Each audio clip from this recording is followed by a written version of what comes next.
மாநிலத்தில் உள்ள புதுப்பிக்கத்தக்க எரிசக்தி திறனை மேம்படுத்துவதற்கென புதிய ஒருங்கிணைந்த புதுப்பிக்கத்தக்க எரிசக்தி கொள்கை விரைவில் வெளியிடப்படும்.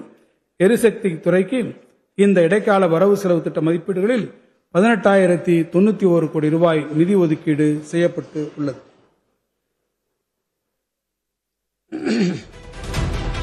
சுற்றுச்சூழல், காலநிலை மாற்றம் மற்றும் வனம். கடந்த 5 ஆண்டுகளில் தமிழ்நாடு அரசின் சுற்றுச்சூழல், காலநிலை மாற்றம் மற்றும் வனத்துறை குறிப்பிடத்தக்க பல அளவீடுகளை எட்டியுள்ளது. தமிழ்நாடு நிதி ஆயோக்கின் நீடித்த வளர்ச்சி இலக்கு குறியீடு 2023-24 காலநிலை செயல்பாட்டில் முதல் இடத்தை பெற்றது என்பது பெருமைக்குரியது. மாண்புமிகு முதலமைச்சர் அவர்களின் தொலைநோக்கு பார்வை மற்றும் வழிகாட்டுதலின் கீழ் வலுவான பொருளாதார வளர்ச்சி, சுற்றுச்சூழல் பாதுகாப்பு, காலநிலை தாங்குதிறன் மற்றும் நீடித்த நிலையான வளர்ச்சியை ஒருங்கிணைக்கும் வளர்ச்சி பாதையில் தமிழ்நாடு வேகமாக முன்னேறி வருகிறது. அந்நிய கலை தாவரங்கள் மற்றும் சுற்றுச்சூழல் மறுசீரமைப்பு குறித்தான கொள்கையினை வகுத்ததன் மூலம் சுற்றுச்சூழல் மீள் உருவாக்கம் மற்றும் உயிரி பல்வகைமை மேலாண்மையில் நாட்டில் முன்னணி மாநிலமாக தமிழ்நாடு உருவெடுத்துள்ளது. சர்வதேச அங்கீகரிக்கப்பட்ட ஈரநிலங்கள் ராம்சர் சைட்ஸ் உள்ளதன் மூலம் 20 சர்வதேச அங்கீகரிக்கப்பட்ட ஈரநிலங்கள் ராம்சர் சைட்ஸ் உள்ளதன் மூலம் இந்தியாவிலேயே அதிக எண்ணிக்கையிலான ராம்சர் தலங்களை கொண்டுள்ள தனித்துவமான மாநிலமாக தமிழ்நாடு திகழ்கிறது. அவற்றின் நீண்டகால பாதுகாப்பு மற்றும் நிலைத்த மேலாண்மை உறுதிப்படுத்த தமிழ்நாடு ஈரநிலங்கள் இயக்கம் திறம்பட செயல்பட்டு வருகிறது. நீலகிரி வடையாடுகள் திட்டம், தமிழ்நாடு வனம் மற்றும் வன உயிரின குற்றக்கட்டுப்பாட்டு பிரிவு, மனித வனவிலங்கு மோதலால் ஏற்படும் மனித உயிரிழப்புக்கான இழப்பீட்டுத் தொகையை உயர்த்துதல் போன்ற நடவடிக்கைகள் மனித நலனுடன் வனவிலங்கு பாதுகாப்பை சமநிலைப்படுத்துவதற்கான அரசின் உறுதியான பொறுப்பை பிரதிபலிக்கின்றன.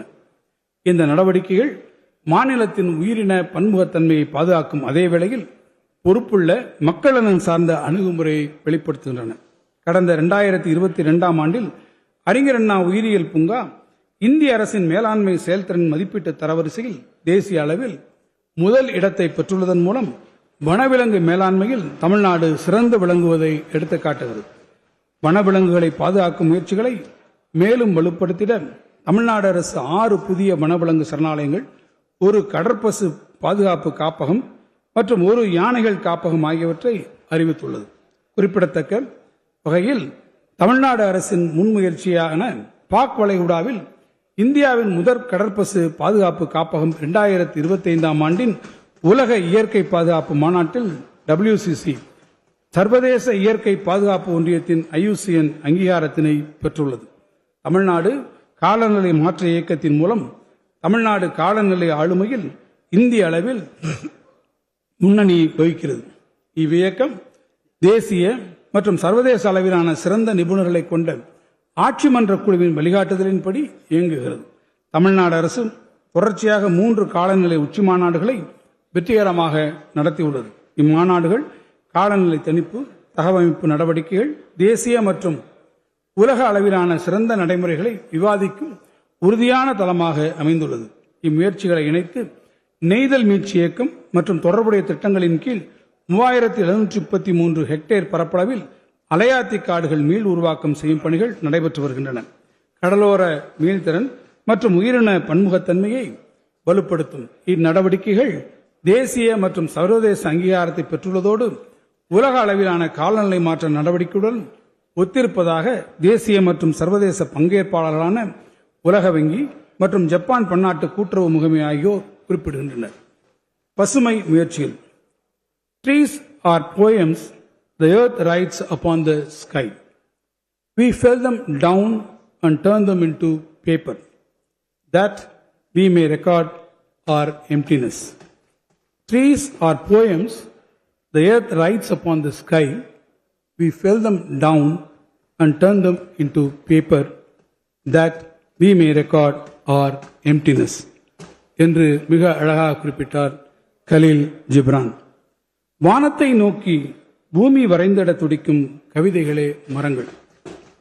எனினும் நாம் மரங்களை சாய்த்து நம் வெறுமையினை நிரப்பிட வெறும் காகிதம் செய்ய துணிகிறோம்.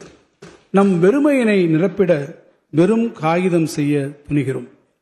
உலக புகழ்பெற்ற கவிஞர் கலீல் ஜிப்ரான் அவர்களின் பசுமை தோய்ந்த வரிகளை மனதில் தாங்கி தமிழ்நாடு எங்கும் பசுமை பரப்பினை உயர்த்திட இந்த அரசு பல்வேறு முயற்சிகளை எடுத்து வருகிறது.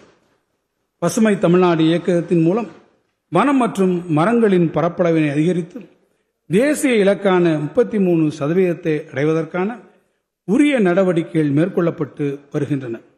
கடந்த 5 ஆண்டுகளில் தமிழ்நாடு முழுவதும் 100 புதிய பாதுகாக்கப்பட்ட காடுகள் அறிவிக்கை செய்யப்பட்டுள்ளது.